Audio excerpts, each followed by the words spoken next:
Hello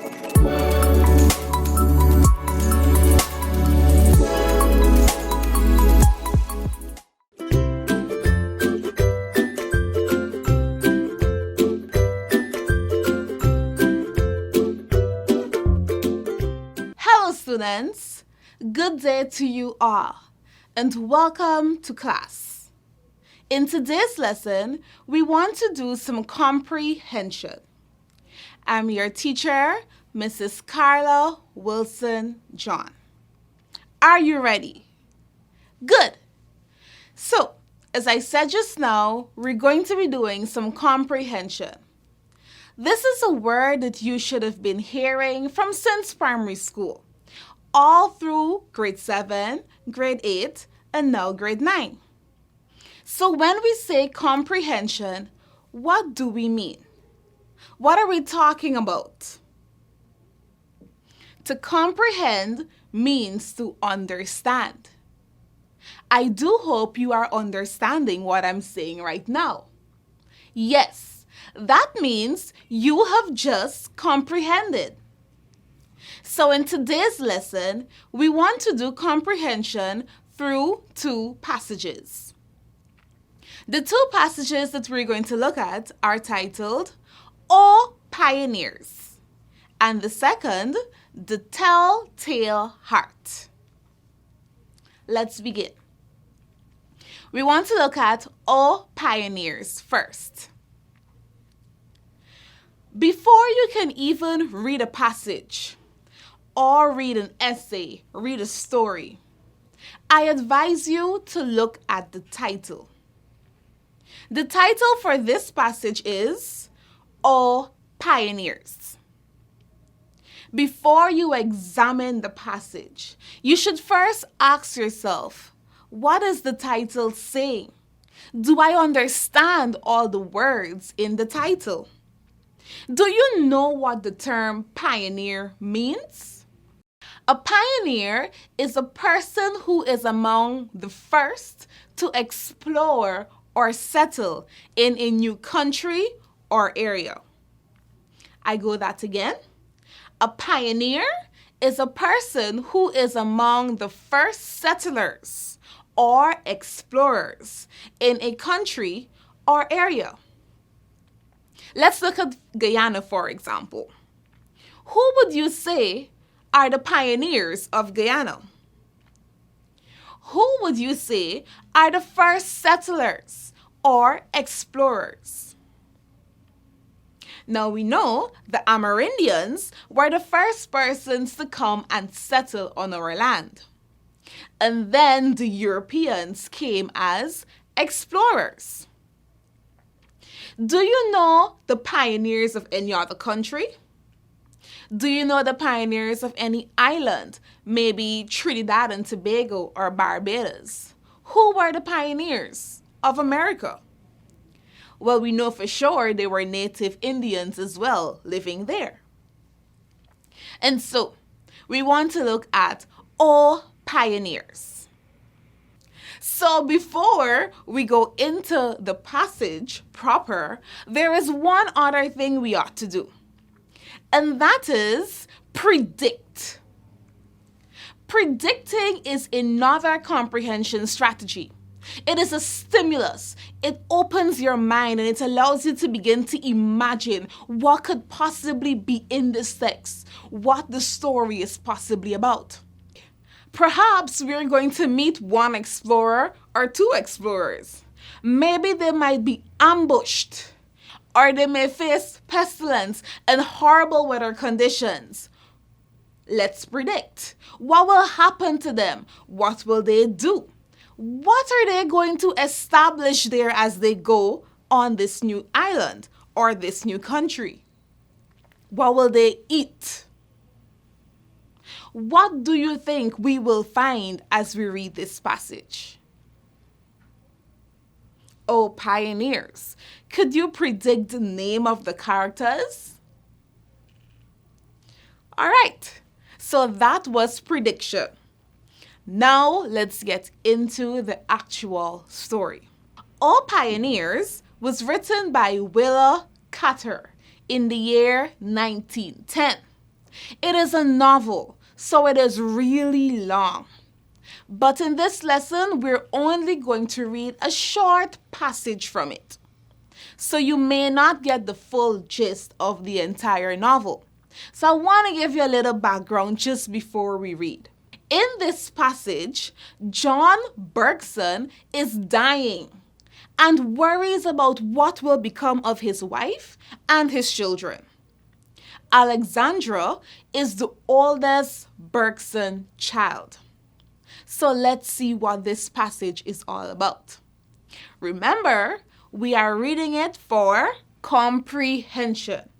So you have to follow along and you have to try your best to understand. Because after we read, we're going to discuss. And I have a question or two to ask you. Let's begin. Alexandra, her father often said to himself, was like her grandfather, which was his way of saying that she was intelligent. John Bergson's father had been a shipbuilder, a man of considerable force and of some fortune. Late in life, he married a second time, a Stockholm woman of questionable character, much younger than he, who goaded him into every sort of extravagance. On the shipbuilder's part, this marriage was an infatuation, the despairing folly of a powerful man who could not bear to grow old. In a few years, his unprincipled wife warped the probity of a lifetime. He speculated, lost his own fortune and funds entrusted to him by poor seafaring men, and died disgraced, leaving his children nothing. But when all was said and done, he had come up from the sea himself, had built up a proud little business with no capital but his own skill and foresight, and had proved himself a man. In his daughter, John Bergson recognized the strength of will and the simple, direct way of thinking things out that had characterized his father in his better days. He would much rather, of course, have seen this likeness in one of his sons, but it was not a question of choice. As he lay there day after day, he had to accept the situation as it was, and to be thankful that there was one among his children to whom he could entrust the future of his family and the possibilities of his hard-won land. All right, students. So this was the passage. Take a minute, peruse it for yourself. We're looking for names of persons, who the narrator might be. What are we talking about? What is happening in this passage?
The first word there we see is Alexandra. So in this passage, her father was thinking, and he compared his daughter, Alexandra, to someone. Who was he comparing his daughter to? His father, who would be Alexandra's grandfather. Do we see a name for her grandfather in the text? No, we do not. All we know is that his surname was Bergson. But her father's name we do see in the text. And what is her father's name? John Bergson. Yes.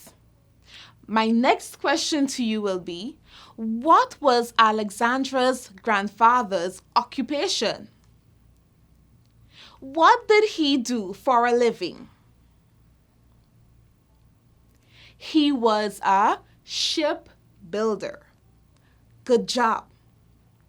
Now, along life, we see he had various experiences. We see that he married twice, and the wife that he had, his second wife, was younger than he was, and she caused him to do some things. Yes. But my most important question to you, based on this passage, is Alexandra shares personal qualities with her grandfather. What are these qualities? Cite text examples to support your ideas. I go to question again. Alexandra shares personal qualities with her grandfather. What are these qualities?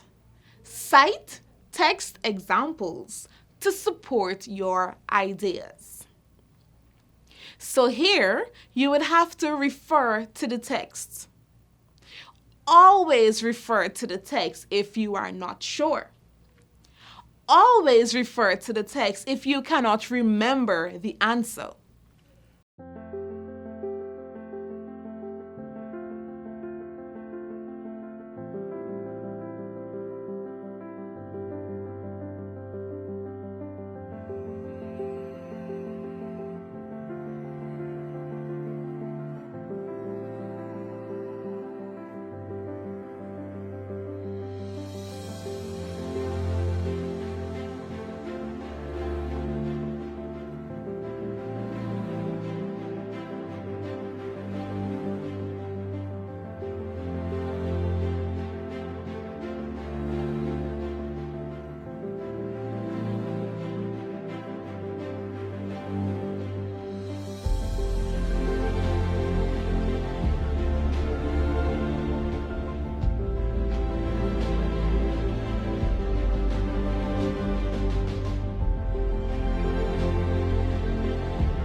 So where and how did the father compare Alexandra to his father? And the answer would be, Alexandra was intelligent. She possessed a strong will. It was as though she had fortitude, wouldn't you say? And she had a simple, direct way of thinking things out. She was a good thinker. So if the father were to die anytime soon, he knew for sure that Alexandra would be there to help the family through any challenge. Good. And now for our second story. This passage is titled, The Telltale Heart. And remember, like I said before, just before we begin to actually read the story, we must look at the title. and make predictions. Yes. So when we talk about the telltale heart, exactly what are we talking about? Is a heart telling a story? A tale? Is it saying something? Is the heart whispering and it wants us to feel what it's saying? We don't know. But that's what prediction is all about. You may never be sure because you would not have read the story before. But we can only think and imagine what is going to happen. So The Telltale Heart is written by Edgar Allan Poe. This is one of his famous short stories. And again, we're only going to read a few paragraphs from the story. All right? Just the opening paragraphs we're going to read. So let's go. As we read the story, I would like you to listen and follow. Listen for my enunciations and pronunciations. I would like you to gather as we go through this one that you don't just read what you see by calling words, identifying words, and your phonics is good. As you read, you ought to raise your voice and lower your voice. You need to change your pitch. Make reading fun. You ought to observe punctuation marks and enjoy the language as you go through. So let's have fun with this one. True. Nervous. Very, very dreadfully nervous I had been and am. But why will you say that I am mad? The disease had sharpened my senses, not destroyed, not dulled them. Above all was the sense of hearing acute. I heard all things in the heaven and in the earth. I heard many things in hell. How, then, am I mad? Hearken and observe how healthily, how calmly I can tell you the whole story. It is impossible to say how first the idea entered my mind. But once conceived, it haunted me day and night. Object, there was none. Passion, there was none. I loved the old man. He had never wronged me. He had never given me insult. For his gold I had no desire. I think it was his eye. Yes, it was this. He had the eye of a vulture. A pale blue eye with a film over it. Whenever it fell upon me, my blood ran cold. And so, by degrees, very gradually, I made up my mind to take the life of the old man and thus rid myself of the eye forever. All right, so this was a sharper piece of passage, not as normal as we would like to think it to be, but here we're actually met with a person who is being accused and questioned of his sanity. And he's trying to say that no, he's not mad. He is quite normal in his thinking. Do you think he's normal? How I read it, based on the punctuation marks, is this the way a normal person speaks? So I have a question for you based on this passage. The narrator in The Telltale Heart insists that he is not mad. How does Poe use language, punctuation, and structure in the opening paragraphs to show that the narrator is, in fact, mad? Again, how does Poe use a language, punctuation, and structure in the paragraphs to show that the narrator is, in fact, insane or mad? Remember to always go back to the passage.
Where in here would cause you to think that he was mad? What did he say? How did he say it? What expressions? What punctuation marks were used to make you think that, oh God, something must be wrong with him? Yes, so the very way the lines are set up, disjointed sentences, such as, I think it was his eye. Yes, it was this. For one, the sentences are short, so we're thinking really fast. Note, some of the sentences do not even begin with capital letters, so there is no structure. There is no proper structure. There's several exclamation marks and dashes. We see that the narrator is excited. There is a bit of incoherence in how he speaks. True. Nervous? Very dreadfully nervous. So you ought to imagine how he's expressing himself. Maybe his eyes begin to bulge out of his face. And finally, Poe's use of language, such as eye of a vulture. This is a figurative device being used here. What is it? It is actually a fear-inspiring metaphor. Could you imagine someone having eyes as a vulture? What is a vulture? They're those scavenger hunting birds. Yeah, big eyes. And so, this is how this man is being described. That is it for our lesson today, students. I do hope you are able to learn something about comprehension. Let's recap. We looked at prediction in comprehension as a strategy. One good way of opening your mind as a stimulus, a starting activity to kickstart whatever is about to happen before you even read. Predict. All right? Good. And then we clearly understood and we gathered that reading can be fun. Observe punctuation marks and read with feelings. Go through the text, line by line, if you need to, word by word, as pioneer. If there's a word you see that you do not understand, do not just run over the word. That will not help you. Get a dictionary. Read in between the lines. Read the words before, read the words behind. You must make sure to gather the meaning of the word. It will help you to gather your full understanding of the passage. That's all for now, students. I hope to see you next time, where we will have more fun while learning. Bye-bye.